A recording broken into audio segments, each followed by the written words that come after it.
ইন্নাল্লাযীনা ক্বালু রাব্বুনাল্লাহ, নিশ্চয় যারা অতীতে বলিয়েছিল আল্লাহ আমাদের রব, আর সেই রবকে যারা স্মরণ করেছিল, রবের উপরে যারা ইস্তেকামাত করেছিল। ইস্তেকামাত শব্দের শাব্দিক অর্থ হলো সুদৃঢ়, মজবুত থাকা, নড়াচড়া না করা, ধীর স্থির ভাবে বসে থাকা।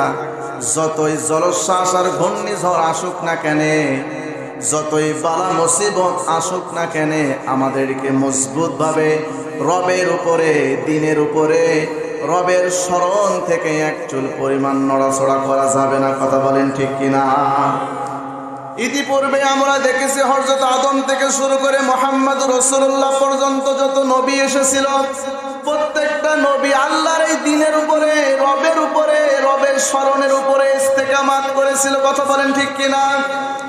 যার কারণে তাদের উপরে নেমে এসেছিল জুলুম, অত্যাচার, নির্যাতন, স্টিমরোলার। কথা বলেন ঠিক কিনা?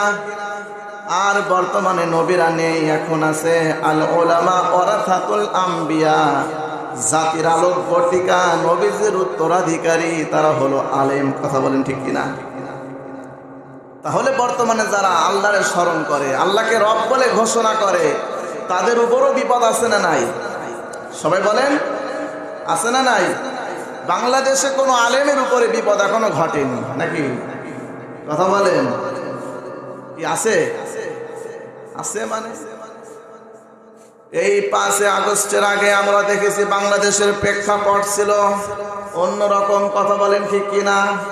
বাংলাদেশের পরিস্থিতি ছিল ফিরাউনের পরিস্থিতি, বাংলাদেশের পরিবেশটা ছিল নমরুদের পরিবেশের মতন। কথা বলেন ঠিক কিনা?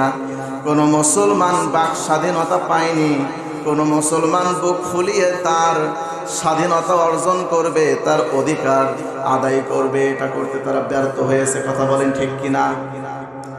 তাহলে রবকে স্মরণ করার কারণে এই বাংলাদেশ সহ পৃথিবীর হাজার হাজার মুসলমানদেরকে তারা জেলখানার পরাকাষ্ঠে ঢুকিয়ে শহীদ করেছে। কথা বলেন ঠিক কিনা?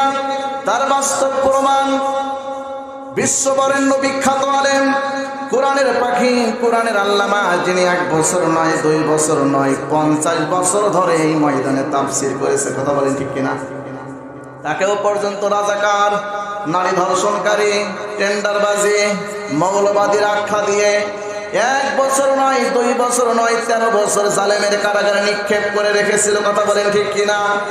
অবশেষে বাংলাদেশের জনগণ বুঝতে পেরেছে, মেডিকেল ক্লিনিকের মাধ্যমে তাকে শহীদ করা হয়েছে। কথা বলেন। তাহলে যারা আমরা আল্লাহকে স্মরণ করি, আমরা কারে স্মরণ করি? যারা আল্লাহকে স্মরণ করে, যারা আল্লাহকে রব বলে মেনে নিয়েছে, বিশ্বাস করেছে, এই কথার উপরে যারা অটল থাকে, অবিচল থাকে, স্থির থাকে, নড়াচড়া করে না, যতই বাধা আসুক না কেন তারপরও দাঁড়িয়ে থাকে। আল্লাহ বলেন, ফাদকুরুনি আযকুরুকুম ওয়াশকুরুলি ওয়ালা তাকফুরুন। আমাকে স্মরণ করেছো, আমি তোমাদেরকে স্মরণ করব কখন? যখন তোমাদের উপরে জেল, জুলুম, জরিমানা, হামলা আর মামলা দিয়ে তোমাদেরকে নিধন করার চেষ্টা করবে, ওই সময় আল্লাহ তাখাফু ওয়ালা তাহজানু ওয়া আবশিরু বিল জান্নাহ, আল্লাহ তাআলা ফেরেশতা নাজিল করে এবং বলে, ভয় করো না, চিন্তা করো না, টেনশন নাই, আজকে তোমাদেরকে জান্নাতের সুসংবাদ দেওয়া হলো। সুবহানাল্লাহ।